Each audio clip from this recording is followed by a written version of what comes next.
अत्र उपस्थित मनोरथी परिवार, परम भगवदीय नगीन भाई एवं आ दिव्य सुधारसનું રસપાન કરવા આવેલા સર્વે આત્મીયજનો, સર્વપ્રથમ તો ગીતા જયંતિની આપ સૌને ખૂબ ખૂબ બધાઈ. એકમ શાસ્ત્ર દેવકી પુત્ર ગીતમ, એકમ દેવો દેવકી પુત્ર એવ, મંત્રોપેકસ્તસ્ય નામાની યાની, કર્માપેકમ તસ્ય દેવસ્ય સેવા. પ્રાય આપણા પ્રસંગના દરમિયાન ગીતા જયંતિ આવતી હોય છે.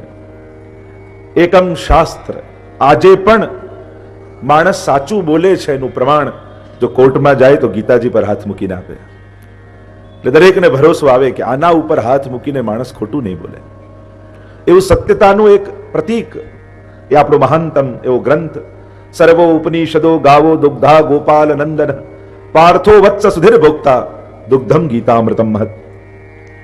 સર્વ ઉપનિષદોનું દોહન કરી અને જે સાર મળ્યો એ શ્રીમદ ભગવદ્ ગીતા, એને દોહનારા શ્રી કૃષ્ણ. એ કૃષ્ણ ગીતા અને આ 16 ગ્રંથ એ વલ્લભ ગીતા છે. ભગવદ્ ગીતા જો દર્શન કરવા જઈએ તો અનેક પ્રકારથી એની ચર્ચા વિચારણા કરી શકાય. ત્યાં રથ ઉપર બિરાજમાન ઠાકોરજી છે, ઘોડાઓ આજુબાજુ છે, યુધિતુર ગરજો વિધુમ્ર વિશ્વ.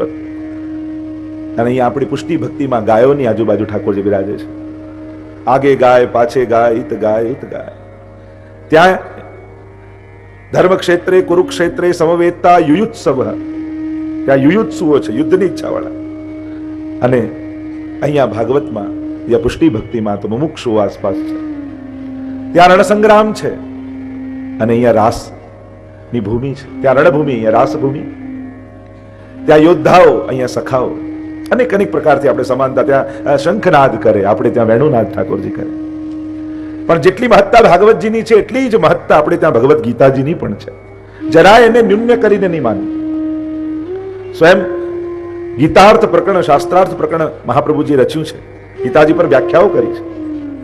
અને એટલા માટે ગીતાજીની પણ એટલી જ મહત્તા પુષ્ટિ માર્ગમાં સ્વીકૃત છે.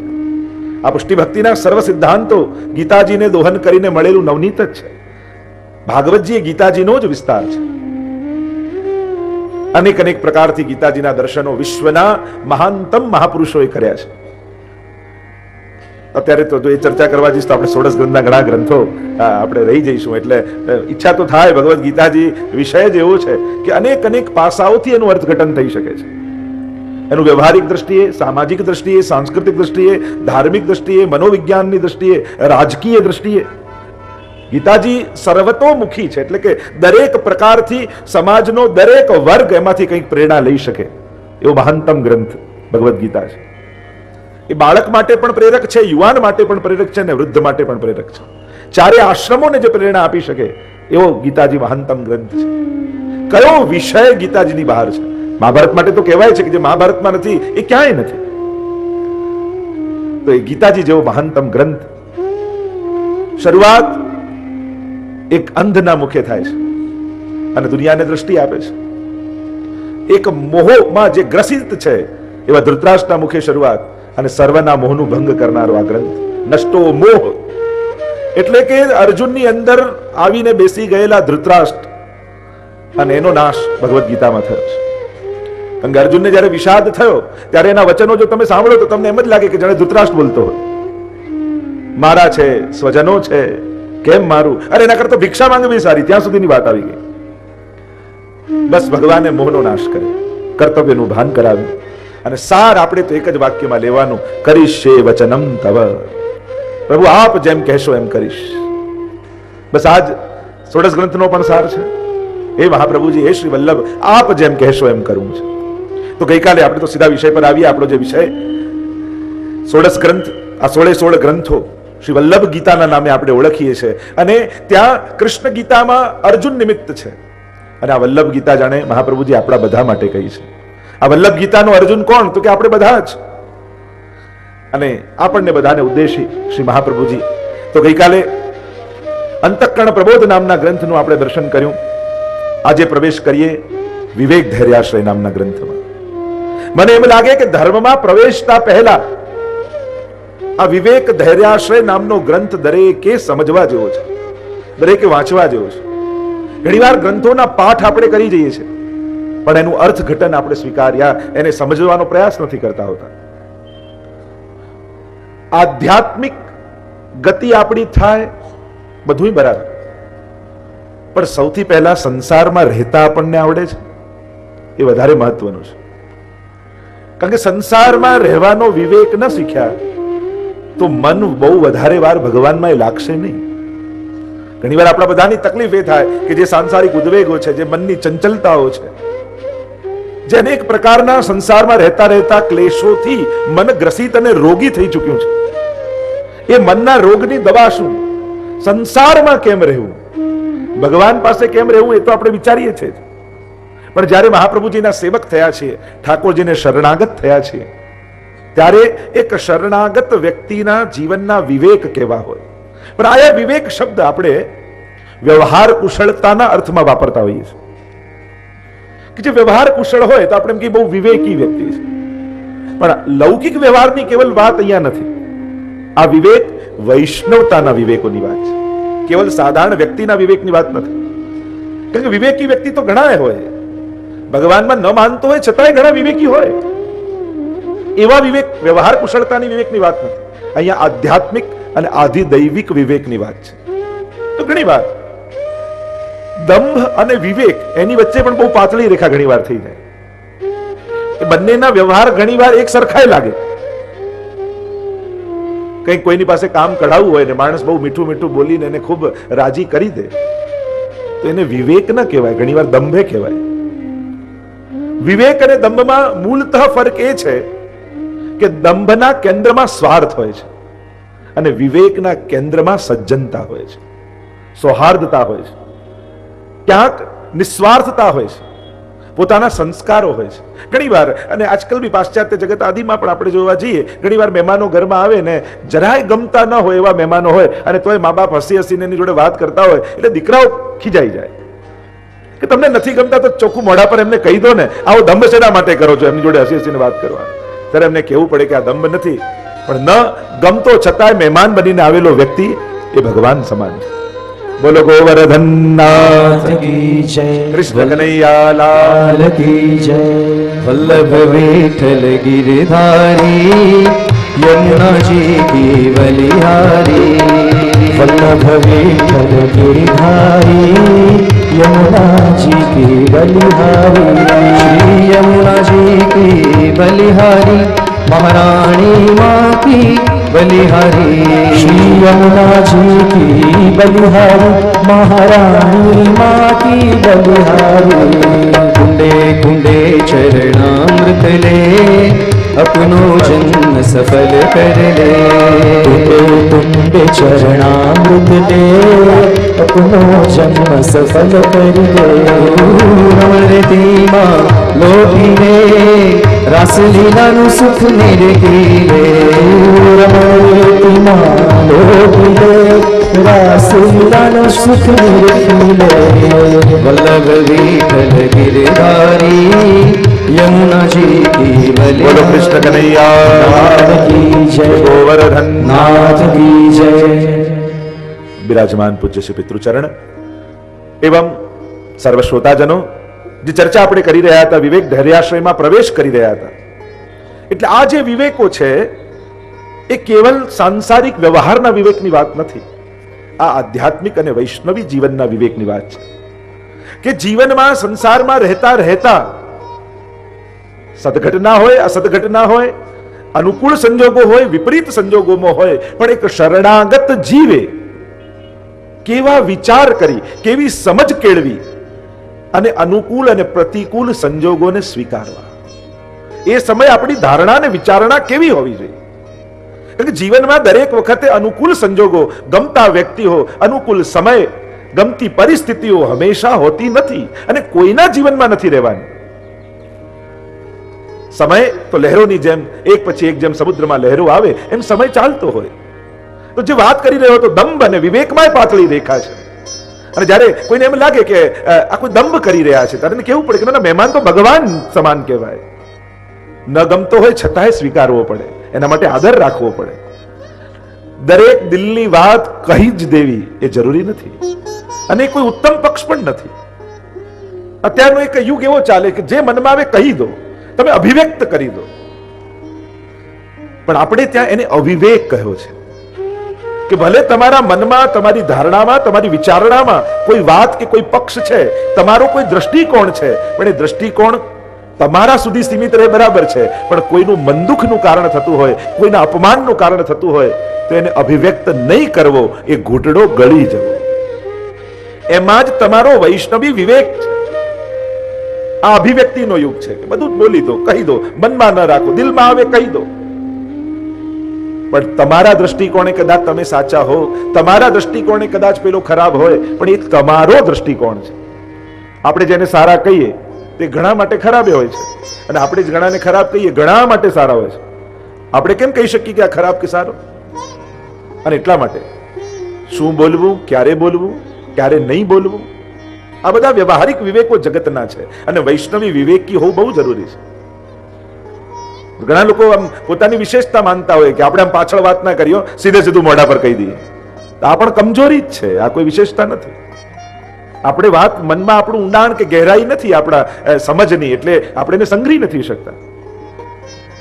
તો આ વ્યવહારિક વિવેકો છે. પણ મહાપ્રભુજીની જે દ્રષ્ટિકોણના વિવેકની ચર્ચાઓ છે, વિવેક, ધૈર્ય અને એના દ્વારા આશ્રયની સિદ્ધિ કેમ થાય એની ચર્ચા આ અદ્ભુત ગ્રંથમાં કરી છે. આપણે જેને એક સાયકોલોજીનો શાસ્ત્ર કહીએ તો એક સાધારણ વ્યક્તિની વિચારધારા એનું મનોવિજ્ઞાન અને એક વૈષ્ણવી જીવનનું મનોવિજ્ઞાન. કારણ કે એક જ દ્રશ્યને કોઈ એક સાધારણ વ્યક્તિ જુએ અને એક વૈષ્ણવ જુએ, બંનેમાં ઘણો મોટો ફરક હોય છે. કારણ કે ગુરુએ આપણને દ્રષ્ટિ આપી છે. આપણો દ્રષ્ટિકોણ બીજા કરતા કંઈક જુદો છે. આ સંસારને જોવાનો, આ જીવનને જોવાનો, આ સમાજને જોવાનો, અને એ દ્રષ્ટિકોણ કેળવવો જ રહ્યો. ઉત્તમ રીતે એનો દ્રષ્ટિકોણ કેમ કેળવાય અને એના ઉત્તમ અર્થઘટનો કેમ કરાય, એ વિવેક શીખવાનો. તો આ વિવેક ક્યાંથી પ્રગટે?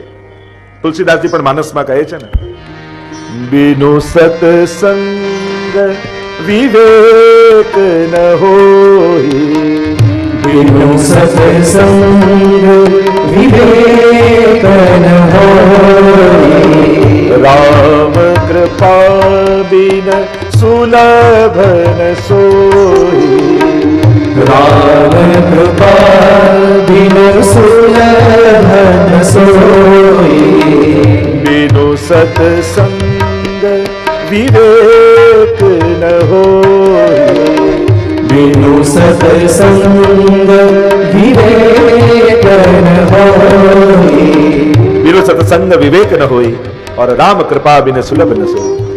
ભગવાનની કૃપા વગર જીવનમાં વિવેક આવતો નથી.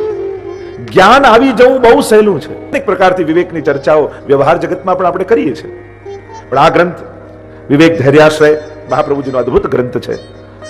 આ જો સમજી જાય ને આત્મસાત જીવ કરી લે તો એના જીવનમાં દુઃખ આવશે ખરા, પણ એ દુઃખી ક્યારેય નહીં થાય.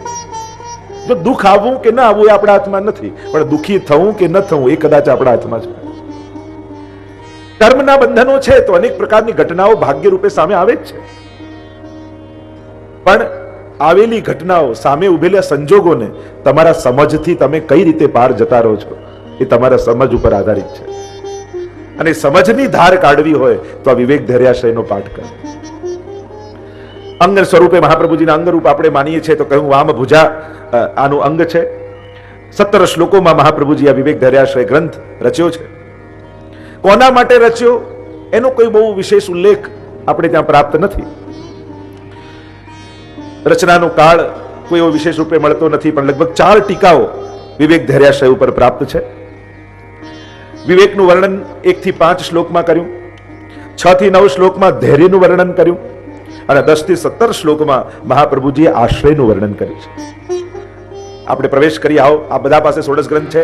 પહેલા 5 શ્લોકોમાં 5 શ્લોકોના ગાન કરીએ એટલે વિવેકની ચર્ચા આપણે એક સાથે આ 5 શ્લોકોની કરીશું. શ્રી વલ્લભાધીશ કી જય. विवेक धैर्य सततम रक्षणीये तथाश्रये, विवेकस्तु हरि सर्वं निजेच्छात करिष्ये, प्रार्थिते वा कृतज्ञं स्यात् स्वाम्यभिप्राय संशया सर्वत्र तस्य सर्वहि सर्वसामर्थ्यमेव च अभिमानश्च संत्याज्य स्वाम्यधीनत्वभावना विशेषतश्चेदाज्ञा स्यादन्तःकरणगोचर तदा विशेषगत्यानि भाव्यं विन्दन्तु देहिका आपद्गत्यादिकार्येषु महतश्चाच्यश्च सर्वथा अनाग्रहश्च सर्वत्र धर्माधर्माग्रदर्शनम् विवेकोऽयं समाख्यातो धैर्यं निरूप्यते। આ 5 શ્લોકમાં શ્રી મહાપ્રભુજીએ વિવેકની ચર્ચા કરી છે. વિવેક ધૈર્યપૂર્વક આશ્રયની સિદ્ધિ કેમ થાય, 9 પ્રકારના વિવેક મહાપ્રભુજીએ બતાવ્યા. સીધા આપણે વિવેકની ચર્ચા પર જઈએ. આપણે મને વિચાર છે કે આજે લગભગ 3-4 ગ્રંથ જો લઈ લઉં તો કાલે 4-5 ગ્રંથ બાકી રહે તો 16 ગ્રંથો આપણા પૂર્ણ થાય. તો વિવેક ધૈર્યાશ્રય તો વિશેષ ગ્રંથ મહાપ્રભુજીનો છે. એટલે 9 વિવેકની ચર્ચા મહાપ્રભુજી કરે છે. અને આ વિવેક બધા આધ્યાત્મિક વૈષ્ણવી જનના વિવેક છે. જ્યારે વૈષ્ણવી જીવન જીવવું છે ત્યારે સેવા કેમ કરવી, ઠાકોરજી કેમ જગાડવા, કયા વસ્ત્રો ધરવા, જારી કેમ ધરવી, ઠાકોરજી કેમ પોઢાડવા, આ બધું જ શીખીએ છે, આ બધું જ શીખવાડવામાં આવે છે. પણ એ સમયે મન કેવું રાખવું એ કોઈ આપણને શીખવાડતું નથી. સંસારમાં રહેતા રહેતા માણસે સમજ કેવી કેળવવી એ કોઈ આપણને શીખવાડતું નથી. એ શીખવાડે છે શ્રી મહાપ્રભુ આ વિવેક ધૈર્યાશ્રય નામના ગ્રંથમાં. એટલે મને તો એમ થાય કે જીવ જ્યારે બ્રહ્મ સંબંધ લે અને એમ કહેવાય મારે વૈષ્ણવી જીવન જીવવું છે તો એને સૌથી પહેલું આ વિવેક ધૈર્યાશ્રય ગ્રંથ ભણાવવો જોઈએ કે તું પહેલા આ વાંચીને આવ. અને આ ગ્રંથ કેવલ કોઈ પુષ્ટિમાર્ગી જીવ માટે જ નહીં, પણ જેણે પણ એક ભક્ત તરીકે પોતાના જીવનને સફળ કરવું છે અને સંસારના ઉદ્વેગિત ન થઈ અને પ્રસન્નતાપૂર્વક સંસારિક જીવન જીવવું છે, એણે આ વિચારધારાથી જીવવું જોઈએ. પહેલો વિવેક મહાપ્રભુજી આપણને આપ્યો, હરિ સર્વમ નિજેચ્છાતઃ કરિષ્યતિ. હરિ સર્વમ કરિષ્યતિ, પહેલો વિવેક. બીજો વિવેક, હરિ સર્વમ નિજેચ્છાતઃ કરિષ્યતિ. આ 2 વિવેક સૌથી પહેલા કહ્યું શ્રી હરિ વૈષ્ણવનું બધું જ કરી આપશે. હરિ સર્વમ કરિષ્યતિ, કારણ તમે શરણાગત થયા છો.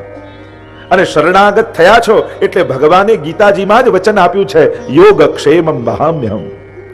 આ ભગવદ્ ગીતાનું ભગવાનનું વચન છે કે જે અનન્ય ભાવે અનન્યાશ્ચિંતયંતો મામ યે જનઃ પર્યુપાસતે તેષામ નિત્યાભિયુક્તાનામ યોગક્ષેમં વહામ્યહમ. તમારું યોગ અને તમારું ક્ષેમ એ હું કરીશ એમ ભગવાનના વચન છે. જો ક્યારે કોઈ વ્યક્તિના વચન પર વિશ્વાસ રાખો ન રાખો જુદી વાત, પણ ભગવાનના વચન પર ક્યારે શંકા નહીં કરવી. ગીતાજીમાં આપેલું વચન છે ભગવાન, અને ભગવાન કરે જ છે.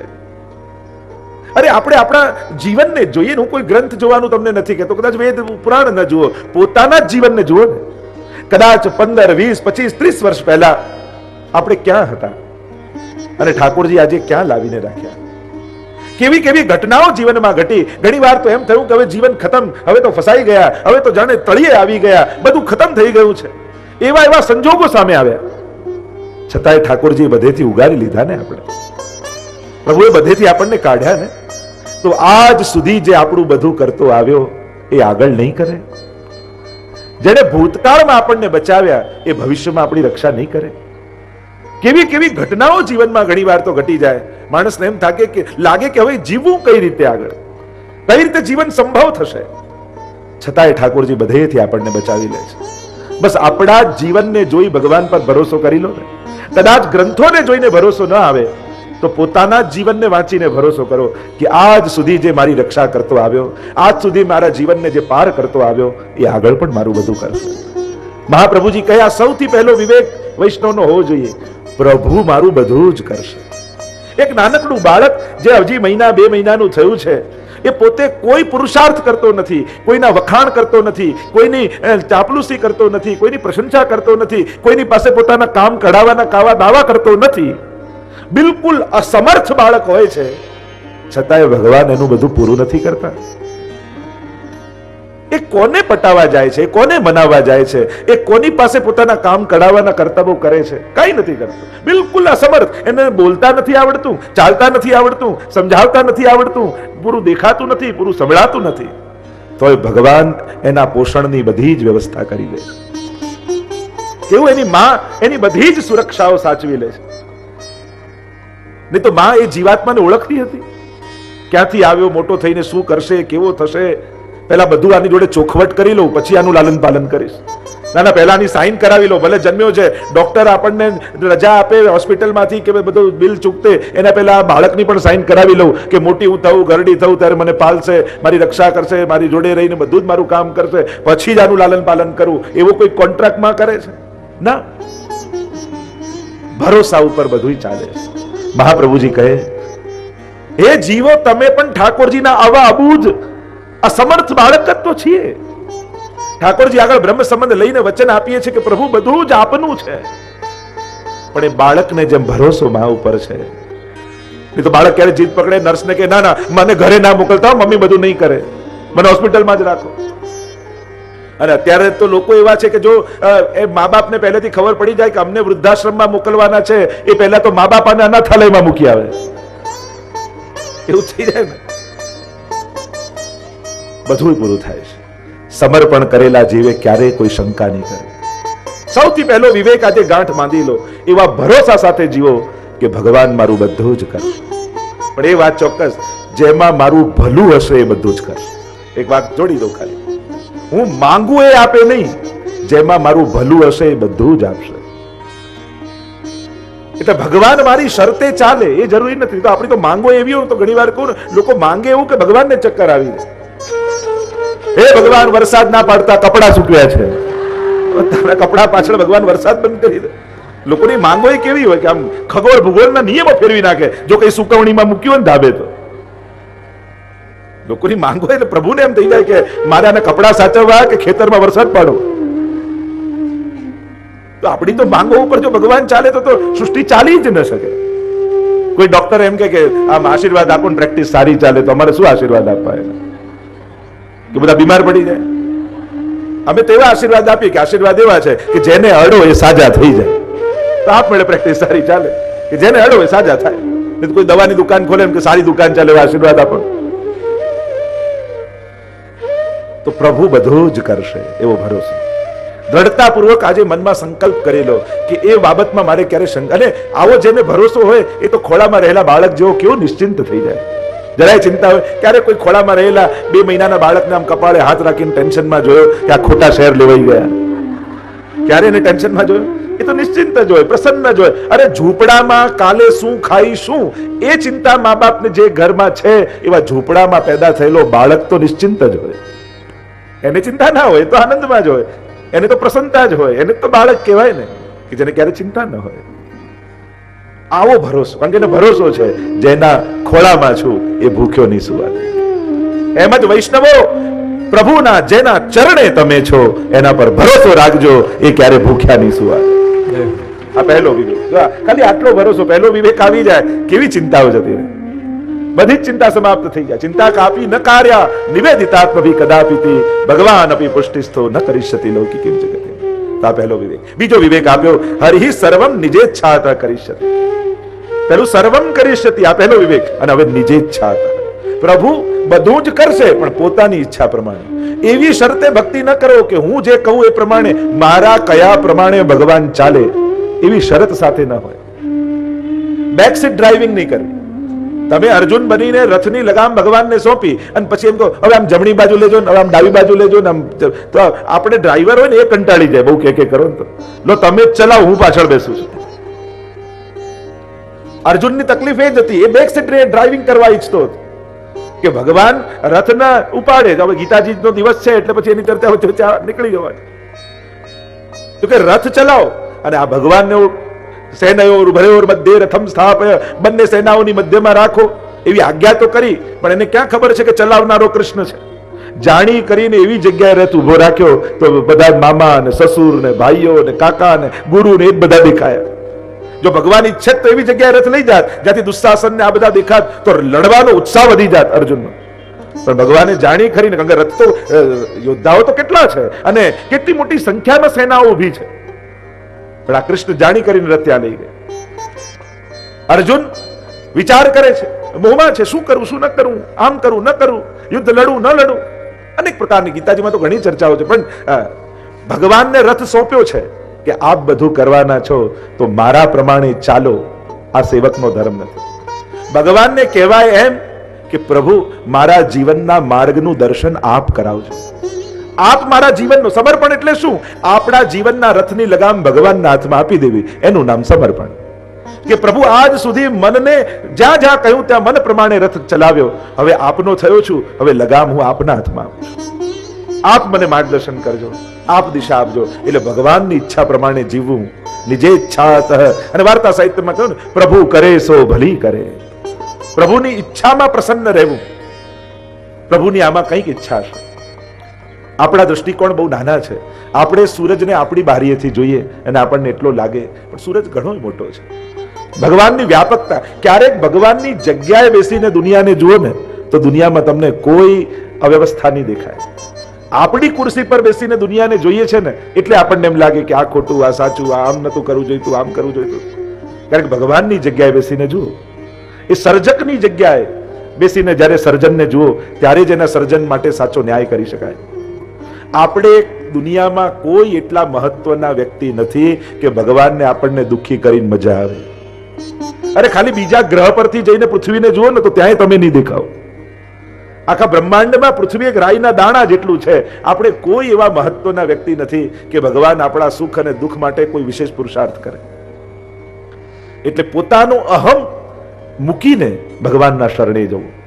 તો ભગવાન પોતાની ઈચ્છા, અથવા બીજો અર્થ નિજ, તો નિજજનોની ઈચ્છા પ્રમાણે ભગવાન કરનારા છે, ભક્તોની ઈચ્છા પ્રમાણે કરનારા છે. તો આ બીજો વિવેક. ત્રીજો વિવેક મહાપ્રભુજી કહ્યું, પ્રાર્થિતેવા તતઃ કિમ, પ્રાર્થિતેવા તતઃ કિમ સ્યાત સ્વામ્યાભિપ્રાય સંશયાત. તો કે પ્રાર્થના કરવાથી શું?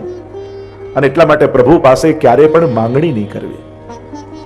કારણ મનુષ્ય પોતાનું હિત અને અહિત સમજી શકતો નથી. ભગવાનની બહુ જ મોટી કૃપા એ છે કે આપણી ઈચ્છાઓ એ પૂરી નથી કરતો, નહીં તો આપણી જાતે જ આપણું સર્વનાશ આપણે કરી લઈએ. માંગણી કરવાનો એક અર્થ એ થાય છે કે ભગવાનની બુદ્ધિ ઉપર આપણને ભરોસો નથી. ભગવાન જે કરી રહ્યા છે એ બરાબર નથી કરી રહ્યા, એ જ માંગણીનો અર્થ થાય. અને એટલે મહાપ્રભુજી માંગણી કરવાની ભગવાન પાસે ના પાડે છે. પ્રાર્થિતે બા તતઃ કિમ સ્યાત સ્વામ્યાભિપ્રાય સંશયાત. એટલે કે ભગવાનના અભિપ્રાયમાં તમને શંકા છે. એટલે કે તમે એ સાબિત કરવા માંગો છો કે ભગવાનને બધી ખબર નથી પડતી. આપણે કોઈને ક્યારે કહેવા જઈએ? જ્યારે એને ખબર ન હોય ત્યારે જ કહેવા જઈએ. એને બધી જ ખબર હોય, જો આપણે જાણતા હોય તો એને કંઈ કહેવાની જરૂર ન પડે. તો પ્રભુ બધું જ જાણે છે. એટલે માંગણી કરી ભગવાનને તમે મજબૂર ન કરો કે તમે માંગ્યું એ જ કરે. પ્રાર્થના ન કરો, માંગણી ન કરો. પુષ્ટિ માર્ગમાં માંગણી કરવાની ના કહી છે. કારણ કે એ અંતર્યામી છે, એ જાણે છે, એને બધું જ ખબર છે. કયા સમયે આપણને શું આપવું એને વધારે ખબર છે. પ્રાર્થના, યાચના નહીં કરે. પ્રાર્થનાનો અર્થ થાય કોઈ વિશેષ પ્રયોજન સાથે માંગણી કરી. ચોથો વિવેક આપ્યો, સર્વત્ર તસ્ય સર્વમિહિ સર્વ સામર્થ્યમેવ ચ. બધે બધું જ એનું જ છે અને બધું જ આપવાનું સામર્થ્ય એની પાસે છે. આ મનમાં હંમેશા ભરોસો રાખો. આ જે કાંઈ છે એ બધું એનું છે. અને સીધી જ વાત છે ને, 25 પૈસા લઈને પણ માણસ પેદા થાય છે. માણસ શું લઈને પેદા થાય છે? ખાલી અહીંયા મળેલી વસ્તુઓને પોતાનો હક જમાવવામાં જ આખી જિંદગી ખતમ કરી દે છે. પણ પછી લઈ જવાની કોઈ વ્યવસ્થા નથી. અને કદાચ વ્યવસ્થા હોત તો આમાંથી કેટલા લોકો જે મૂકી જાય. આ તો વ્યવસ્થા નથી એટલે ઘરના લોકો પર આપણે ઉપકાર જતાવીને કહીએ તમારા માટે આટલું આટલું મૂકી જવાનો છું, તો દીકરાઓ કે લઈ જાઓ ને ભેગું. અમે ક્યાં ના પાડી? અને એમાં જો એકાદ બેંકની બ્રાન્ચ જો વૈકુંઠમાં ખુલી જાય અને ટ્રાન્સફરની વ્યવસ્થા થઈ જાય તો કોઈ મૂકી જાય? એક વસ્તુ યાદ રાખો, જો ઘરના બધા લોકો સમજદાર છે, હોશિયાર છે તો કમાઈ જ લેવાના છે, અને બધા નાદાન અને બગડેલા છે તો ગુમાવી જ દેવાના છે. અને એટલા માટે મૂકી ગયા એના માટે કર્મના સિદ્ધાંતમાં કાંઈ લખ્યું નથી. ગીતાજીમાં કર્મના સિદ્ધાંતમાં કંઈ લખ્યું કે આટલી એફડી મૂકી ગયા તો તમને આટલું પુણ્ય મળે, આવતા જન્મમાં મોકલે? એ તમારું હતું જ નહીં, એ જેના ભાગ્યનું હતું એને મળી ગયું. આપણું કયું? જે આપણા હાથે જેનો ઉપયોગ કરી ગયા, જે તમે ખર્ચી ગયા એ તમારું. અને એટલા માટે અહીંયાનું બધું આવતા જન્મમાં લઈ જવાની કોઈ વ્યવસ્થા નથી, પણ મારી પાસે ઉપાય છે કે અહીંયા બધું ભેગું કરેલું સુખ આવતા જન્મમાં લઈ જવું. બોલો તમારે બધા તમને રસ્તો બતાવો. તમારા સુખને પુણ્યમાં કન્વર્ટ કરી નાખો તો આવતા જન્મમાં તમને સુખ પાછું મળશે. જેમ અહીંયા અમેરિકાથી આવ્યા હોય તો એમને લઈ જવા, તો અહીંયાથી ડોલર કન્વર્ટ કરીને લઈ જાય તો તે વાપરવા કામ લાગે, રૂપિયા કોઈ લે નહીં. એમ આવતા જન્મમાં આ બધું જ સુખ લઈ જવું હોય તો આ સુખને પુણ્યમાં કન્વર્ટ કરો તો આ બધું જ સુખ ભેગું આવે. હવે સમજી ગયા ને શું કરવાનું? મહેનતથી સુખ ભેગું કરવાનું અને સમજથી સુખને પુણ્યમાં કન્વર્ટ કરવાનું. ભેગું થયેલું પુણ્ય શાસ્ત્ર એમ કહે છે કે જેમ લાખો ગાયો હોય પણ વાછરડાને છોડો તો પોતાની માને ગોતી લે, એમ આપણા કરેલા કર્મો કરોડોમાં આપણને ગોતીને આપણા સુધી પહોંચી જાય છે. એટલા માટે પુણ્યને ભેગા કરતા જાઓ. મહાપ્રભુજી કહે છે આ બધું જ એનું છે. આ કોઈ પણ સંસારની મારી પાસે આવેલી વસ્તુ ઉપર મારો અધિકાર નથી. મારો અધિકાર કેટલો છે? એને સદુપયોગ કેમ કરી શકું, એના દ્વારા મારો આત્મોદ્ધારમાં આ બધી વસ્તુ, આ જે સંસારની વસ્તુઓ મને મળી એ મારા પ્રભુના સુખમાં કેમ કામ લાગે, બસ એટલી સમજ મને મળે તો મારું જીવન સાર્થક થાય. સાધારણ વ્યક્તિને ભોગવતા આવડે છે, વિશેષ સમજદાર વ્યક્તિને ઉપયોગ કરતા આવડે છે, પણ વૈષ્ણવને વિનિયોગ કરતા આવડે છે કે જે મળ્યું એનું ભગવત સુખાર્થ વિનિયોગ કેમ કરી લઉં. આ થકી આ સંસારની વસ્તુઓ પતન કરનારી છે, પાડનારી છે, બંધન કરનારી છે, પણ એને જો પ્રભુના સુખમાં ઉપયોગ કરું તો મારા પ્રભુની પ્રસન્નતાનું કારણ બની જાય અને મારા જીવનની વૈષ્ણવી જીવનની સફળતા મને થઈ જાય. તો આમ ચોથો વિવેક બતાવીને પાંચમો વિવેક કયો મહાપ્રભુજીએ, અભિમાનશ્ચ સંત્યાજ્ય. વૈષ્ણવે શરણાગત જીવે અભિમાનનો ત્યાગ કરવો એ વૈષ્ણવનો પાંચમો વિવેક છે. કોઈ પણ પ્રકારનો મદ જીવનમાં નહીં રાખો. આપણે ત્યાં તો કહું સંસારિક વસ્તુનો તો નહીં જ, કારણ કે એમાં તો કોઈ અભિમાન કરવા જેવું છે જ નહીં, પણ ધર્મ કરવાનો પણ અહંકાર નહીં, એનાથી ઉપર સેવા કરવાનો પણ અહંકાર નહીં. ત્રણ પ્રકારના મદ જોવા મળે. ભૌતિક મદ, જે મેળવ્યું છે એનો અહંકાર, તમારું હતું નહીં, તમારી પાસે આવ્યું, તમે નહીં રહો તો એ જ બીજા લઈ જશે. તો જે તમારું જ નથી, તારું કશું ન હોય તો છોડીને આવતું, અને તારું બધું જ હોય તો છોડી બતાવતું. તારું કશું ન હોય તો છોડીને આવ, આ તારું કઈ નથી તો છોડ, અને તારું બધું જ છે તો માલિક તો એને કહેવાય જે પકડીએ શકે ને છોડીએ શકે. છોડીને બતાવ તો તું તારો માલિક કહેવાય. આપણે વસ્તુઓને ક્યાંક માલિક બનાવી લઈએ છીએ અને આપણે મેનેજર બનીને જિંદગી ખતમ કરી નાખીએ છીએ. મેનેજર ના બનતા કે જે મેનેજ જ કરતો રહે, માલિક બનજો. અભિમાનશ્ચ સંત્યાજ્ય. બીજો અહંકાર, ધર્મ કરવાનો, દાન કરવાનો, પુણ્ય કરવાનો, સત્કર્મ કરવાનો. હું સારો છું, પોતાના ગુણ ધારણ કર્યા હોય એનો અહંકાર આવી જાય. અને દરેકને એમ લાગે ને કે મારા જેવું સારું કોણ. ગુણ દરેક ને, અને જેને ગુણ છે એને જ અહંકારની સંભાવનાઓ છે. જેની અંદર કોઈ ગુણ જ નથી એને અહંકાર શું આવવાનો? તમે સારું ગાતા હો તો ગાવાનો અહંકાર આવે ને, સ્વરના ઠેકાણા ના હોય તો ગાવાનો અહંકાર આવે. ગુણ જ સંભાવનાઓ છે અહંકાર માટે, અને એટલા માટે ગુણવાન વ્યક્તિએ વધારે સાવધાન રહેવું. જેની અંદર કોઈ વિશેષતા ભગવાને આપી છે એ વિશેષતાઓનો પ્રભુમાં વિનિયોગ કરીને દીનતા પ્રાપ્ત કરવી, ઉદ્ધારનો માર્ગ કરવો. પણ ગુણ મારા છે અને આ મારી વિશેષતા છે એમ જો વિચારશો તો ગુણ જ તમને પાડી દેશે. અને એટલા માટે આ ગુણ ઠાકોરજીની પ્રસન્નતા માટે મને ઠાકોરજી આપ્યા છે. એવું ભગવત બુદ્ધિ રાખશો તો ગુણ ઉદ્ધારના કારણ બનશે, નહીં તો આપણા પતનના કારણ થઈ જશે. ત્રીજો અહંકાર, જે આદિદૈવિક, જે સેવાનો આવે, સત્સંગનો આવે, હું આટલા પાઠ કરી શકું છું, હું આટલી માળા ફેરવી શકું છું, એનો પણ એક અજ્ઞાત અહંકાર આવે. અને એટલે પુષ્ટિ માર્ગમાં તો એમ કહેવાય કે હું સેવા કરું છું એમ નથી કહેતા, ઠાકોરજી કૃપા કરીને સેવા અંગીકાર કરે છે. પ્રભુએ આટલી સેવા મારી લીધી, પ્રભુએ મારા પર કૃપા કરી, મેં સત્કર્મ કર્યું એમ નહીં, પ્રભુએ આટલા લાખો લોકોમાંથી પુણ્ય કરવા માટે મને પસંદ કર્યો, એ ઠાકોરજીનો મારા ઉપર ઉપકાર છે. આ ભાવ રાખો. હાથ તો બધાને આપ્યા હતા, પણ ઠાકોરજીએ મારા હાથને પુણ્યો માટે પસંદ કર્યા. ધન બધાને આપ્યું હતું, પણ ઠાકોરજીએ પોતાનું કાર્ય કરાવવા માટે મારા ખિસ્સામાં હાથ નાખ્યો. આ ઠાકોરજીનો ઉપકાર છે મારા ઉપર. આંખ બધાને આપેલી, પણ મારી આંખને દર્શન ઠાકોરજી આપ્યા. આ ઠાકોરજીનો મારા ઉપર ઉપકાર છે. ત્યારે આંખની વિશેષતા નહીં જોવી, ઠાકોરજીની કૃપા જોવી કે પ્રભુએ આના માટે મને પસંદ કરે. આ સમજ છે ભક્તની. તો અભિમાનશ્ચ સંત્યાજ્ય. વૈષ્ણવે ક્યારે પણ અહંકાર નહીં કરો. એટલે તો વાર્તા સાહિત્યમાં નથી પેલી રાણીનો પ્રસંગ આવે કે દર્શન કરવા તો જાઉં, પણ હું એકલી દર્શન કરું, ચાદર છત્ર ઓઢીને દર્શન કરું, હું દર્શન કરતી હોય ત્યારે કોઈ ન કરે. મહાપ્રભુજી કહ્યું છે ઠીક છે તમે કરો, પણ આ શ્રીનાથજી બાબા કોઈનો અહંકાર ચલાવી લે. દરવાજા બંધ કર્યા અને એકલા દર્શનની વ્યવસ્થા કરી એટલા તો શ્રીજીએ બીજું રૂપ ધારણ કર્યું અને દરવાજા ખોલી દીધા. હજારોની ભીડ આવીને એક એક કપડું ન રહ્યું. આ શ્રીનાથજી કોઈનો અહંકાર ચલાવતા નથી. અને એટલા માટે વૈષ્ણવે મદ નહીં કરવું, અહમ નહીં કરવું. અહંકાર એ ભાર છે અને જેટલું ભાર બાંધીને પાણીમાં કૂદો ને એટલી ડૂબવાની સંભાવના વધી જાય. અને એટલે એ જ વિચારવાનું, ભવસાગર તરવા માટે કૂદ્યા તો છીએ, પણ આપણે લાઈફ જેકેટ બાંધીને કૂદ્યા છીએ કે પથરાઓ બાંધીને કૂદ્યા એ આપણે વિચારવાનું. જેટલો ભાર બાંધેલો હશે એટલી ડૂબવાની સંભાવના વધારે. મદનો ત્યાગ એટલે પુષ્ટિ માર્ગમાં તો અનેક પ્રકારના વારંવાર ચેતવવામાં કે મદ ન કરતા, અહંકાર ન કરતા. ઠાકોરજીની બુહારીની સેવા કરો, દંડવત કરો, વંદન કરો, જેનાથી અહંકાર ઓગળે. પાંચમો વિવેક, છઠ્ઠો વિવેક આપ્યો, વિશેષસ્તે તે આજ્ઞા સ્યાદ અંતઃકરણ ગોચર. વિશેષતઃ ચેત આજ્ઞા, કે સ્વર્માર્ગની રીત પ્રમાણે, ગુરુની આજ્ઞા પ્રમાણે સેવા કરતા પ્રભુની કોઈ વિશેષ આજ્ઞા થાય અને એ વિશેષ આજ્ઞા પ્રભુની આપણા સુખ કરતા કંઈ જુદી હોય, આપણા સમજ કરતા કોઈ જુદી હોય, તો પણ એ આજ્ઞાને સ્વીકારી લેવી. એમાં અન્યથા વિચાર નહીં કરો.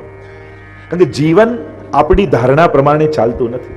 જો ઘણીવાર ઠાકોરજી કોઈ આજ્ઞા કરે, કોઈ પ્રેરણા કરે, ગુરુ કોઈ આજ્ઞા કરે અને આપણી સમજથી વિપરીત હોય કે આવું મને કેમ કહ્યું, આ રીતે ઠાકોરજીએ કેમ કર્યું, મેં તો આવા બધા પ્લાન કરી રાખ્યા હતા, મેં તો આવું બધું ગોઠવી રાખ્યું હતું, મારે તો આવું કરવું હતું અને ઠાકોરજી મારી જોડે આમ કેમ કરી દીધું. આવો વિચાર આવે એટલે ભગવાન પર શંકા કરી કહેવાય, ભગવાન પર અભાવ આવ્યો કહેવાય. જ્યારે આપણી ધારણાથી કંઈ વિપરીત ઘટે ને એટલે ભગવાન પર આપણને અભાવ આવી જાય. લો આટલી એક વર્ષથી હું બધી વ્યવસ્થા કરતો હતો અને આવું પ્લાનિંગ હતું ને ઠાકોરજી આવું કરી નાખ્યું. મહાપ્રભુજી કહે પણ એમાં પણ ઠાકોરજીની કૃપા જ જોવી. કારણ કે જીવનમાં ઘણું બધું એવું હોય છે, જો આપણી ધારણા પ્રમાણે જ થયું હોત ને તો આપણે જીવનમાં અત્યારે જેટલા સુખી છે ને એટલા નાય હોત. કારણ કે માણસને ફાયદો થાય ને ત્યારે ભગવાન પર પ્રશ્નાર્થ નથી જાય, આ સુખ આપવા માટે હું જ તમને મળું છું. આવું ક્યારે ભગવાન પાસે થાય? પણ થોડુંક દુઃખ આવે તમને હું જ તમને મળ્યો ભગવાન, તો સુખમાં તો વાય આવો ક્વેશ્ચન ભગવાનને ક્યારે કરતા નથી, પણ દુઃખ આવે ત્યારે વાય વાય વાય વાય કેટલું લાંબુ લખી નાખી. સુખ તો જાણે હું લકી છું ને મેં કોઈ પુણ્યો કર્યા હશે ને એમાં પાછા મૂળમાં પોતાને મૂકી દઈએ, મેં કંઈક સારું કર્યું હશે એટલે ભગવાને સારું કર્યું. એમાં ઠાકોરજીની કૃપા નથી દેખાતી. એક ટેનિસનો પ્લેયર હતો ને કેટલા એને એવોર્ડ જીતેલા અને એને એકવાર કેન્સર થયું અને ત્યારે એને કોઈ કહ્યું તારી જોડે જ કેમ આમ થયો. ત્યારે એને કહ્યું કે દુનિયામાં કેટલા કરોડો લોકો ટેનિસ રમે છે, એમાંથી કેટલાક લાખો લોકો સિરિયસલી રમતા હશે, એમાંથી કેટલાક હજારો લોકો નેશનલ લેવલ પર રમતા હશે, એમાંથી કેટલાક 100 લોકો ઇન્ટરનેશનલ લેવલ પર રમતા હશે અને એમાંથી છેલ્લે મેચ રમતા રમતા 2 જણા ફાઇનલમાં આવે અને એમાં હું એક જીત્યો. ત્યારે મેં ભગવાનને પૂછ્યું નહોતું કે વાય મી, કેમ મને તે પસંદ કર્યો આ જીત માટે, તો આજે હું ભગવાનને કેમ કહી દઉં કે કેમ તે મને દુઃખ આવ્યું. સફળતામાં મેં ભગવાનને ક્યારે પ્રશ્નાર્થ મૂક્યો નતો અને જ્યારે જીવનમાં અસફળતા આવે તો મારે જેમ એ સમયે મેં ભગવાનને પ્રશ્ન નતો કર્યો તો આ સમયે પણ હું ભગવાનને પ્રશ્ન નહીં કરું. એ સમયે ખુશી ખુશીથી સ્વીકારી લીધું હતું એમ આજે પણ હું સ્વીકારવા તૈયાર છું. તો જો વિપરીત ઘટના કંઈ ઘટે, ભગવાનને કંઈ આપણા ધારણાથી જુદી ઈચ્છા લાગે તો એને પણ સ્વીકારવું, પ્રભુની કૃપા જ જાણીને સ્વીકારવું આપણો વૈષ્ણવ જીવનનો એક વિવેક છે. એ તો મોટાભાગે ઉદ્વેગ આપણને એમ જ થાય, ધાર્યા પ્રમાણે થયું નહીં, ટેન્શન એમાં જ હોય. એટલે એકવાર અકબર બિરબલની કથામાં પણ કહે છે ને કે બિરબલ મને કોઈ એવું વાક્ય કહે કે સુખમાં સાંભળું તો દુઃખ થાય અને દુઃખમાં સાંભળું તો સુખ થાય. ત્યારે બિરબલે એક વાક્ય કહ્યું કે યે સમય ભી ચલા જાયેગા. જો સુખમાં સાંભળો ને તો દુઃખ થાય, અરે આ ટાઈમ જતો રહેશે, અને દુઃખમાં સાંભળો તો સુખ થાય, ચલો આ ટાઈમ પણ જતો રહેશે. બસ જીવનમાં આ જ સમજ છે. તો મહાપ્રભુજી સમજાવે છે કે આ વૈષ્ણવનો વિવેક છે. આ બધા વિવેક યાદ રાખજો જીવનમાં. આ જો વિવેક કેળવી લીધા ને પછી દુઃખની માત્રા અત્યંત ઘટી જશે. નાદાન વ્યક્તિ વધારે દુઃખી થઈ જાય, જેને સંજોગોને હેન્ડલ કરતા ના આવડતું હોય અને સારી સંજોગો સમય જેની સમજ સારી ન હોય એ વધારે દુઃખી થઈ જાય. જેનો સ્વભાવ વધારે ખરાબ હોય ને એ વિપરીત સંજોગોમાં વધારે દુઃખી થાય. બધું બરાબર ચાલતું હોય ને ત્યારે વાંધો ના આવે, ત્યારે બધા એના સ્વભાવને ઝીલવી લે, પણ વિપરીત સંજોગો થાય ને ત્યારે માણસ વધારે દુઃખી થાય. 7મો વિવેક મહાપ્રભુજી બતાવે છે, આપદ ગતાદિ કાર્યેષુ હટસ્ત્યાજ્ય સર્વથા. મહાપ્રભુજી આજ્ઞા કરે છે 7મો વિવેક કે આપત્તિ આવે ત્યારે વૈષ્ણવે ચલાવી લેતા શીખવું. કોઈ પણ પ્રકારની ખોટી હઠ મનમાં નહીં રાખવી. વિપત્તિનો સમય આવે ત્યારે જે થઈ રહ્યું છે એને સ્વીકારતા જાઓ, જે મળે છે એને અપનાવતા જાઓ. પણ કોઈ પણ વસ્તુનો હઠાગ્રહ કે દુરાગ્રહ, મહાપ્રભુજી અહીંયા વિવેક દર્યાશ્રમ એક વસ્તુ પર વધારે ફોકસ કરે છે, કોઈ પણ વસ્તુનો અત્યાગ્રહ કે હઠાગ્રહ જીવનમાં ન રાખો. કારણ કે જે પણ વ્યક્તિને ત્યાં સુધી લઈ જાય છે મહાપ્રભુજી કે દુઃખ ભોગવવાનો એ નહીં, કે દુઃખ આવે તો સહન કરી લેવું, તો આગળ એ બી કહે છે કે દુઃખનો ઉપાય મળે તો કરી લેવા, એવું નહીં કે સહન જ કરો. કોઈ પણ વસ્તુનો હઠાગ્રહ જીવનમાં, અને પણ સંકટના સમયે તો બિલકુલ નહીં. એ સમયે ધૈર્ય રાખો, વિવેક જીવનમાં રાખો. જ્યારે સમજ બંધ થઈ જાય, પુરુષાર્થ સાથ ના આપે, ભાગ્ય સાથ ના આપે, ત્યારે જો માણસની સમજ સારી હોય ને તો દુઃખ ઓછું અનુભવ થાય. પણ જો એ સમયે સમજ પણ સાથ નહીં આપે ને તો દુઃખના પહાડો તૂટી પડે માણસ પર. ઘણા વ્યક્તિઓને જોઈએ અને ઘણાને મેં એવા જોયા છે, એટલી બધી એને જીવનમાં તકલીફો આવે પણ એની સમજ એવી હોય ને, ઠાકોરજી બધું સારું કરે. એને કોઈના આશ્વાસનની પણ જરૂર ન હોય, એની સમજ જ પૂરતી હોય. અને ઘણા એવા હોય કે થોડુંક દુઃખ આવે પણ સમજ એવી નાદાની હોય કે એ જ દુઃખને પોતાના હાથે મોટું કરી લે. મહાપ્રભુજી આજ્ઞા કરે કે હઠાગ્રહ નહીં કરો. 8મો વિવેક કહ્યું ધર્મા ધર્માગ્ર દર્શનમ. વૈષ્ણવે કોઈ પણ કાર્ય કરતા પહેલા આ ધર્મ છે કે અધર્મ એનો વિવેક કેળવી લેવો. ધર્મા અધર્માગ્ર દર્શનમ, કે સૂક્ષ્મ વિચાર એ કાર્ય કરવામાં અને એના ફળ મેળવવામાં. કારણ કે ખોટું કરવાની કોઈ સાચી રીત હોતી નથી દુનિયામાં.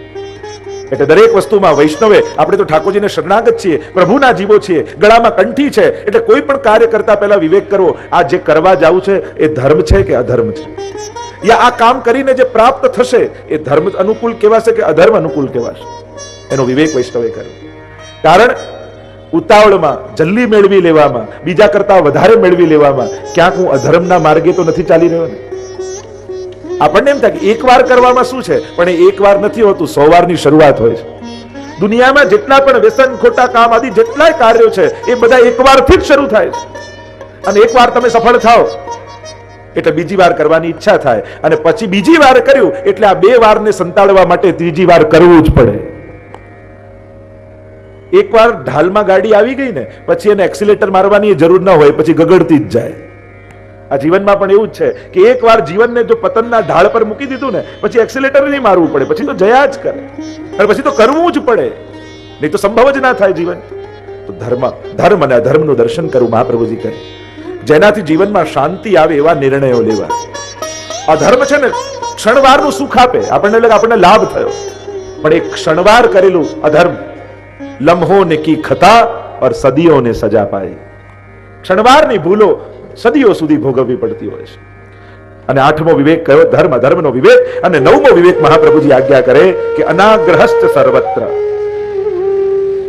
મહાપ્રભુજી આજ્ઞા કરે છે કે એ વ્યવહારમાં, સંસારમાં હોય કે પ્રભુ સંબંધી હોય, કોઈ પણ વસ્તુનો અત્યાગ્રહ નહીં રાખવો. હઠાગ્રહ અને દુરાગ્રહથી વૈષ્ણવ નહીં જીવો. ના આ સેવામાં આ તો જોઈશે જ, આના વગર નહીં ચાલે. ઘણી વાર સેવા કરનારા પણ ઘણી બાબતના અત્યાગ્રહને કારણે પોતાના જીવનમાં દુઃખ અને ક્લેશ પેદા કરી લેતા હોય છે. હા, આપણને સેવા કરવામાં ઉત્તમ વસ્તુ, ઉત્તમ રીતે અપરસ સચવાય, વ્યવસ્થા સચવાય, બધાનો આપણને એક સંકલ્પ હોય, પણ ઘણીવાર એ જ વસ્તુનો અત્યાગ્રહ ઠાકોરજીમાંથી મન ઉપાડી લે અને અપરસમાં જ મન મૂકી દે. ઘણીવાર અતિશય અપરસ પાડનારા, અત્યાગ્રહ રાખનાર, કોઈ અડીતો નથી ગયું, ભગવાન સિવાય બધે એનું મન હોય, મને એમાં જ જતું રહે. અને અપરસમાં છોવાઈએ છે જ કેમ? છોવાનું મૂળ કારણ કોઈ અડ્યું એમ એના માટે નહીં, કોઈ અડ્યું એ ખબર પડી એટલે છોવાઈ ગઈ, કે તારું ધ્યાન ભગવાનને છોડીને બીજામાં ગયું કેમ? તું તો સેવામાં હતો. ચેતસ્તક પ્રવણમ સેવા, ચિત્ત પ્રભુને છોડીને અન્યમાં જવું, એ જ અપરસનું છોવાવું છે. એટલે ઘણીવાર આપણે કોશિશ કરવી.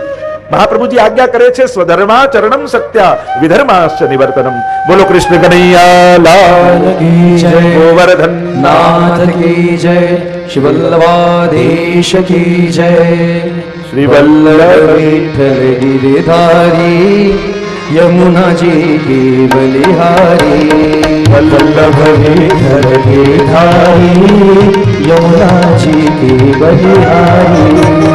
जय यमुना श्री गोवर्धननाथ, महाप्रभु श्री विठ्ठलनाथ. जय यमुना श्री गोवर्धननाथ, महाप्रभु श्री विठ्ठलनाथ. श्री वल्लभ विठल गिरधारी यमुना जी की बलिहारी। બોલો કૃષ્ણ કનૈયા લાલ કી ગોવર્ધન। તો નવમો વિવેક મહાપ્રભુજી બતાવે છે, અનાગ્રહશ્ચ સર્વત્ર।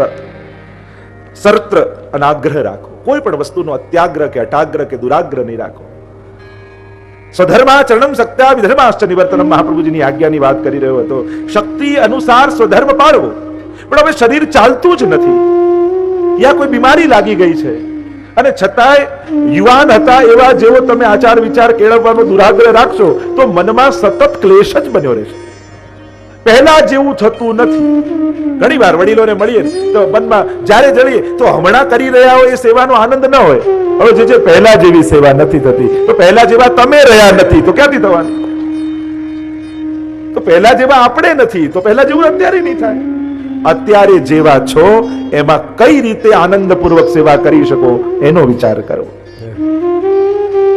ઘણી વાર એવો અત્યાગ્રહ લોકો, હવે શરીર પણ સાથ ના આપતું હોય, બીમારી આવી ગઈ હોય, ના ના જ્યાં સુધી બધી સેવા ન પહોંચી લઉં ત્યાં સુધી અન્નનો દાણો એ નહીં લઉં। ઘરના લોકો અમને કહેવા માટે આવે કે જે સમજાવો ને, બા દવા લેતા નથી, તબિયત એમની એવી બગડી ગઈ છે। તો સાવ સેવા છોડવાનો વારો આવે એના કરતા દવા લઈને નાસ્તો કરીને સેવામાં જાઓ તો વધારે લાંબો સમય સુધી સેવા કરી શકો। કોઈ વસ્તુનો અત્યાગ્રહ એવો ન કરી દો કે જેનાથી તમારી સાવ સેવા છૂટી જાય। કારણ કે પછી હવે સ્વાદ માટે ક્યાં તમે લો છો? તમે તો તમારું તો ભોજન પણ અમુક ઉંમર પછી ઔષધિ જ કહેવાય, એ દવા જ છે પછી તો। પણ અત્યાગ્રહ ને અઠાગ્રહમાં ઘણી વાર ઘણી જગ્યાએ ઘરમાં ક્લેશનું કારણ થઈ જાય છે। મહાપ્રભુજી તો ત્યાં સુધી કહે છે, અત્યાગ્રહ પ્રવેશે પર પીડાદી સંભવે સેવા તેક્તવ્યા। તમારી સેવાને કારણે તમારા નોકરને પણ તકલીફ ન પડવી જોઈએ, કારણ કે તમારી સેવા કોઈને દુઃખ આપવા માટે નથી, તમારા આનંદ માટે છે। મહાપ્રભુજીની ત્યાં સુધીની આજ્ઞા છે, એના કરતા સેવા છોડ્યા ક્લેશ કરવા કરતા। કારણ કે જે ઘરમાં ક્લેશ થાય અને એ પણ સેવાના નામે થાય ત્યાં ઠાકોરજીને પણ બિરાજવું ગમતું નથી। કૃષ્ણદાસ મેઘનને મહાપ્રભુજીએ પૂછ્યું ને કે મહાપ્રભુજી આગળ વિનંતી કરી, કૃષ્ણદાસ મેઘન પ્રભુને શું પ્રિય છે, શું અપ્રિય છે? તો કે ઠાકોરજીને માખણ પ્રિય છે, વૈષ્ણવ પ્રિય છે। શું અપ્રિય છે? તો કે વૈષ્ણવને દ્વેષ કરનારા અને ક્લેશ રૂપ ધુમાડો ઠાકોરજીને ગમતો નથી। તો વિચાર કરો, જ્યાં ક્લેશ હશે ત્યાં ઠાકોરજીને કેમ ગમશે? ગમે તેટલી ઉત્તમ સામગ્રી તમે ધરો, પણ ક્રોધના આવેશમાં અને લોકો પર ક્લેશ કરતા કરતા આરોગાવ તો ઠાકોરજીને ક્યાં પ્રસન્નતા થવાની? અને એટલા માટે આ વિવેક જરૂરી છે। સેવા કરીએ બધું જ બરાબર, પણ વિવેક વગર પ્રસન્નતાનું કારણ આપણે નથી બની શકતા। કોઈ પણ વસ્તુનો અઠાગ્રહ ન રાખો, અત્યાગ્રહ ન રાખો, એ સેવા બાબતનો હોય કે સંસાર બાબતનો હોય। ના ના બધા આવતા નથી સેવામાં એમ કરીને ઘણા રડ્યા જ કરે। હવે કોઈના ભાગ્યમાં નહીં હોય તો ના આવે, આપણે કોશિશ કરવી, પ્રયાસ કરવો, પણ બીજા ના આવે એટલે આપણો સેવામાં ક્લેશ થઈ જાય એ ઉત્તમ પક્ષ નથી। સામેવાળાઓને બહુ કહેવા કરતા ઠાકોરજીને વિનંતી કરવી કે પ્રભુ આ બધાને સેવામાં ખેંચો, તો ઠાકોરજી ખેંચશે। પણ બીજાને બહુ ટોક કર્યા કરશો તો હશે એમાંથી દૂર જતા રહેશે। સેવા એ આનંદ છે, સેવા થકી આનંદ બનવો જોઈએ। નહીં તો ઘણી વાર લોકો ઘરના બાળકો આમ એવા અટેન્શનમાં હોય, હમણાં કોઈ બાને બોલાવતા નહીં હો, સેવામાં છે, જો કોઈએ બોલાવ્યું તો ગયા। તો આવું વાતાવરણ સેવાથી ન, કારણ કે આનંદ જ આકર્ષણનું કારણ હોય છે, ક્લેશ ક્યારેય કોઈનું આકર્ષણ બની શકતું નથી। તમે જ્યાં સુધી ઘરમાં એવું માહોલ નહીં બનાવો કે સેવામાં કેવો આનંદ છે, ત્યાં સુધી બીજા નહીં આવે। તમે એને ક્લેશનું કારણ બનાવશો અને પાછા સેવામાંથી પહોંચ્યા પછી ઘરના બધા હવે તો આ બધું પહોંચાતું નથી, દોડાતું નથી, નામ એમ કરીને નિશાસા જો બાળકોની આગળ નાખશો તો બાળકોને એમ થાય કે આ બધું અમારાથી તો નહીં થાય। અરે આનંદની વાત કરો કે આજે કેવો ઉત્સવ હતો, આજે ઠાકોરજીને આવી સામગ્રી આરોગાવી અને આ દિવસે તો ઠાકોરજી કેવા સુંદર લીલાઓ કરે છે વ્રજભક્તોને, કેવા આવી વાત કરો ને ઘરના બધા બેઠા હોય ત્યારે, તો એમને આનંદ આવે। ઘરમાં યુવાન બાળકો બેઠા હોય ત્યારે કેવી વાત કરવી એ પણ વિચાર। અમે તો હવેલી ગયા અને અમને તો દર્શન જ ન થયા અને આવી ભીડ ને ધક્કા, પેલા છોકરાને એમ થાય કે હવેલી તો જવાય જ નહીં, આવી વાત કરે। કોઈના ભાવનું ઉત્સાહવર્ધન થાય એવી ચર્ચા યુવાનો અને બાળકોને ઘરના લોકોની સાથે થવી જોઈએ। તમારા સેવામાં શ્રમ અને થાકની વાત જો પરિવાર આગળ કરશો ને તો કોઈ સેવામાં નહીં જાય। ઉત્સાહ, આનંદ અને મનોરથની વાત કરશો કે કેવો આનંદ છે। તમે પુરાણો કથાઓની વાત કરો પણ ક્યારે પોતાની ભાવનું શેર કર્યું? ક્યારેક બાળકો બેઠા હોય, વહુઓ બેઠા હોય ત્યારે ચર્ચા કરી કે જો બેટા આજ સુધી જીવનમાં કેવા સુખ દુઃખ સંકટ વિપત્તિ સુખ બધું જ આવ્યું, પણ ઠાકોરજીના ચરણ પકડી રાખ્યા ને તો ઠાકોરજીએ બધેથી આપણને પાર કરી દીધા। બેટા બીજું કઈ ન કરે તો ઠાકોરજીના ચરણ પકડી રાખ્યા। એ તને જીવનમાં ગમે તેટલા સંકટો આવશે, ઠાકોરજીને પકડી રાખીશ ને એ બધેથી તને પાર કરશે. આવી વાત કરશો ને એનો પ્રભાવ વધારે પડશે. પણ ક્લેશ, થાક અને અત્યાગ્રહ, અઠાગ્રહ, હવે તો આવું જલ મળતું નથી, આવી સામગ્રી મળતી નથી, આ થતું નથી, હવે તો નીચે બેસાતું નથી, તો ખુરશી પર બેસીને કરો. પણ નથી જ થતું અને પરાણે કરવા જશો તો પછી એવી દશા થશે કે બે ડગલાય નહીં ચાલી શકો. મહાપ્રભુજી ના કહે છે કોઈ પણ વસ્તુનો અઠાગ્રહ કે અત્યાગ્રહ, વૈષ્ણવને એક જ આગ્રહ હોવો જોઈએ કે મારો ઠાકોરજી રાજી કેમ થાય. બસ એને એ આગ્રહ રહેશે ને તો બધું જ બરાબર થશે. પણ કોઈ વસ્તુ, વ્યક્તિ, સંજોગ, પરિસ્થિતિનો આગ્રહ થયો તો ક્લેશ સિવાય કંઈ નહીં મળે. તો આમ 9 પ્રકારના વિવેક મહાપ્રભુજી આપણને સમજાવ્યા. આગળ મહાપ્રભુજી આપણને ધૈર્ય સમજાવે છે કે વૈષ્ણવનું ધૈર્ય કેવું હોય. અને આ 5 શ્લોકમાં હવે ધૈર્યની ચર્ચા કરતા મહાપ્રભુજી આજ્ઞા કરે.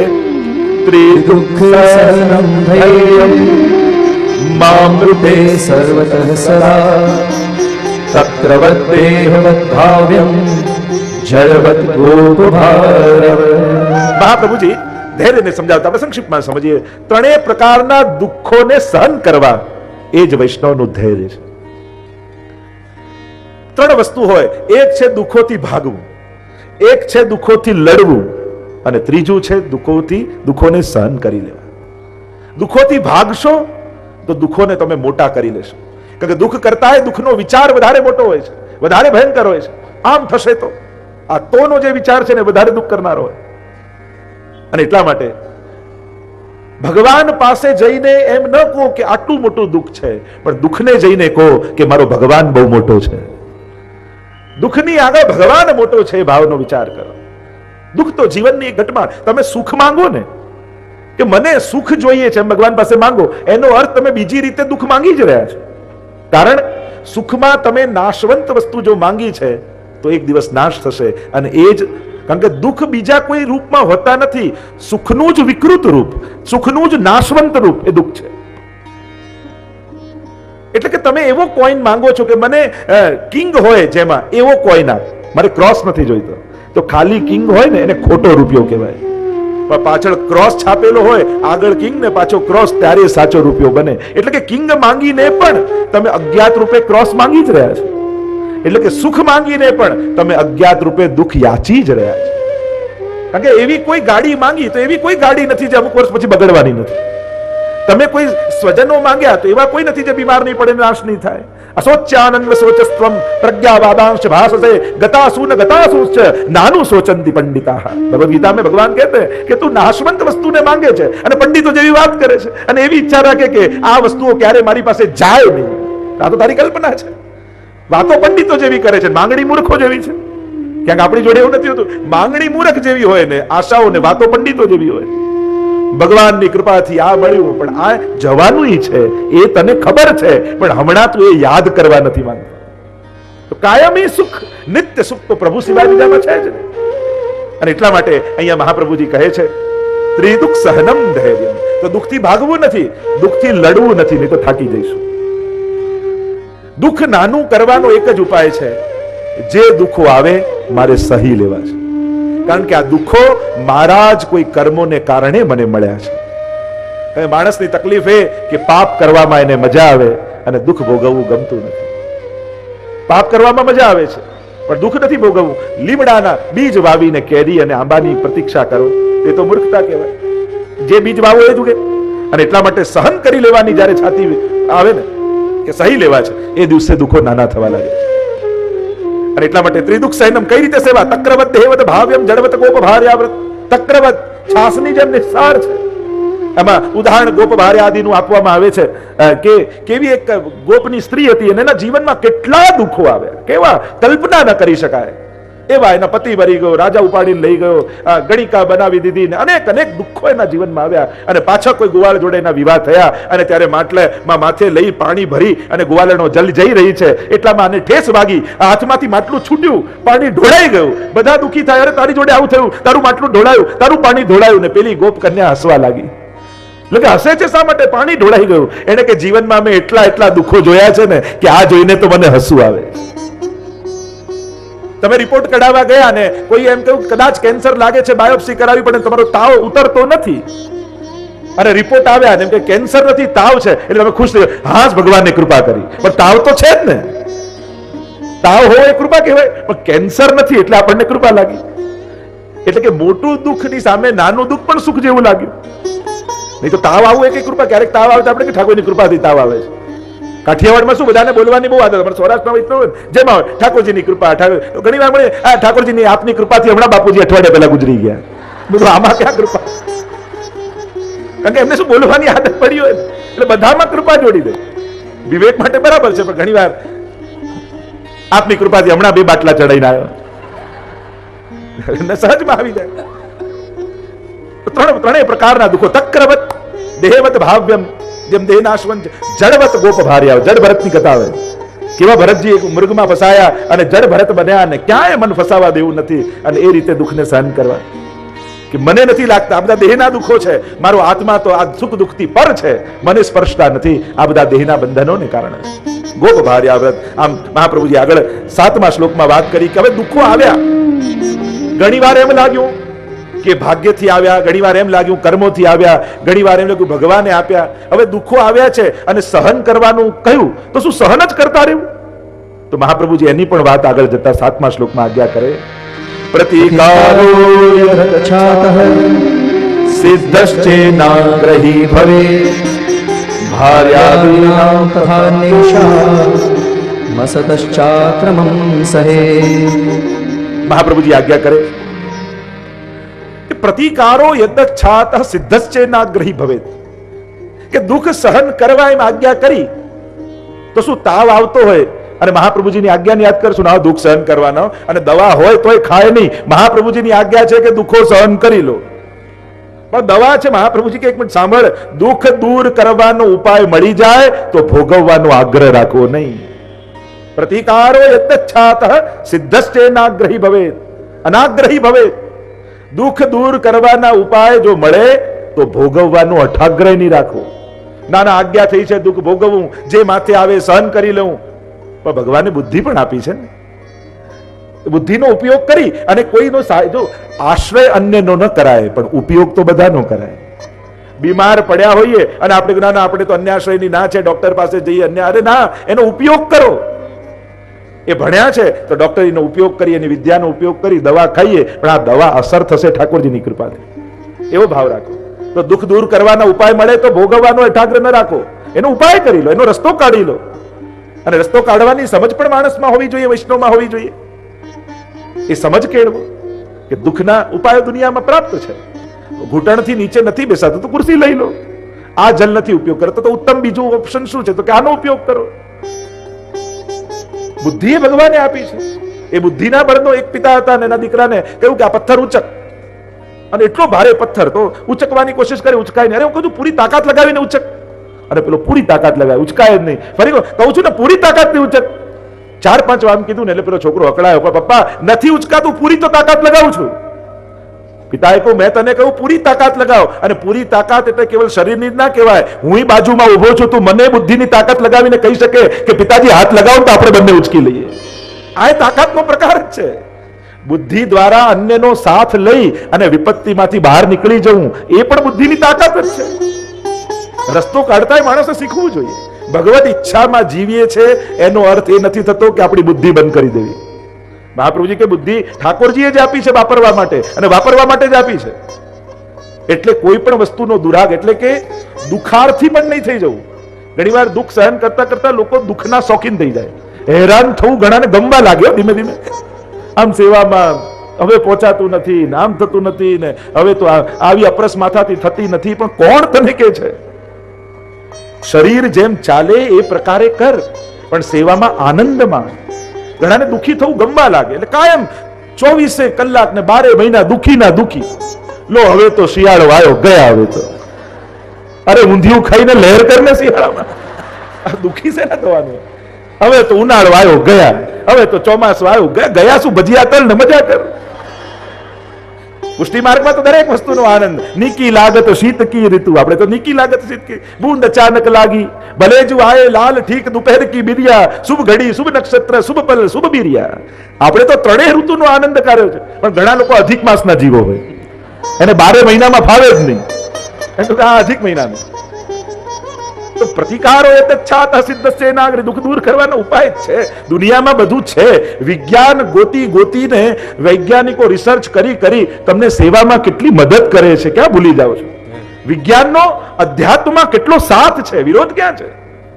વિજ્ઞાને કેટલો સાથ આધ્યાત્મિક લોકોને આપ્યા છે. વિજ્ઞાનનો સ્વીકાર કરો. ઘણા આધ્યાત્મિક લોકો વિજ્ઞાનના બહુ વિરોધી થઈ જાય. આ સાયન્સે આમ કર્યું ને આમ કર્યું ને, મોબાઈલ આપે. અરે મોબાઈલમાં કેટલું સહેલું, 6 10 નંબર ડાયલ કરો ને હેલો જજે દંડોત પ્રણામ, સીધી ગુરુ જોડે વાત થઈ જાય. ક્યાં દૂર છે? આ બધાય મદદે કરી છે ને. યુટ્યુબના માધ્યમથી લોકો એટલા સાંભળે, કેમેરાના માધ્યમથી, ચેનલોના માધ્યમથી લાખો સુધી પહોંચે છે. એટલે વિજ્ઞાનને વિરોધી ન માનો. વિજ્ઞાન અધ્યાત્મને સાથ આપી રહ્યો છે. આ 21મી સદીમાં વિજ્ઞાન અધ્યાત્મનો મિત્ર બની ચૂક્યો છે અને અધ્યાત્મને સાથે જોડાઈને સાથ આપી રહ્યો છે. એને વિરોધી કેમ માનો છો? એટલે જૂનવાણી રહેવું એટલે આધ્યાત્મિક રહેવું એ બરાબર એક સરખી વાત નથી. ઘણા લોકો આધ્યાત્મિક થવું એટલે જૂનવાણી થઈ જવું, બધાના વિરોધી. કઈ પણ નવું આવે એટલે વિરોધ. આવું તો કઈ ધર્મમાં હોતું હશે, આવું તો કઈ કરાતું હશે. એટલે આધ્યાત્મિક થવું એટલે જૂનવાણી થવું નથી થતું.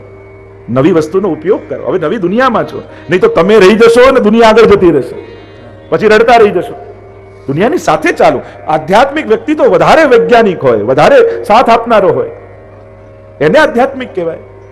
પણ ઘણા લોકોને ન ગમે. હજી એને એમ જ લાગે કે ના આ ના વપરાય, ને ગેસ ના વપરાય, ને આન પાણી ના વપરાય, પેલું ના વપરાય. હા, પવિત્રતાનો એટલો જ વિચાર છે, એને છોડવાની નથી પવિત્રતાને. પણ વિજ્ઞાન જ્યારે સાથ આપવા બેઠું છે ત્યારે તમે મોં મરોડો નહીં, ત્યારે પીઠ ન દો એને સાથે હાથ પકડીને સાથે લઈ જાઓ. આ બંને મિત્રો છે. વધારે સુગમ થઈ જશે તમારી યાત્રા અધ્યાત્મની. તો મહાપ્રભુજી કહે કે દુઃખ દૂર કરવાનો ઉપાય હોય, અને ઘરના સંબંધીઓ પણ કદાચ તમને વિરોધ કરે, તિરસ્કાર કરે, તો એને પણ સહી લો. વૈષ્ણવ હોય ને એને ક્લેશ ઉભા નહીં કરવા, એને સહન કરવાની વૃત્તિ રાખવી. કોઈનો ખરાબ સ્વભાવ હોય, કોઈનો પ્રતિકૂળ વિચાર હોય, કોઈનો વિરોધી વિચાર હોય, આપણી માન્યતા પ્રમાણે ઘણા નાય ચાલતા હોય, છતાંય એને ખેલદિલીપૂર્વક સ્વીકાર. ઘણા કે અમને જવા આપ્યા, તારા સિવાય કોઈ સાચવે એમ નહોતું એટલે તમે આપ્યા. બીજું શું? બીજું તો શું કહી શકાય? ઠાકોરજીને એમ થયું કે આને તો આ જ સાચવે એમ છે એટલે આજને જ આપો. બીજું તો શું કહી શકાય? બીજા કયા ઉપાયો કરીએ? અને એટલા માટે કદાચ પરિવારમાં, કુટુંબમાં, સ્વજનોમાં પણ તિરસ્કાર કોઈ કરતું હોય, આપણે એના જેવા થવું નહીં. કારણ કે એ આપણા જેવો સારો થતો નથી, તો આપણે એના જેવો ખરાબ કેમ થઈ જઈએ? એ આપણી જેમ સદગુણ વાળો થાય છે નહીં, તો આપણે એના જેવા દુર્ગુણ વાળા કેમ થઈએ? અને એટલા માટે મહાપ્રભુજી કે એ પણ સહન કરો. આગળ 8મા શ્લોકમાં મહાપ્રભુજી સમજાવે.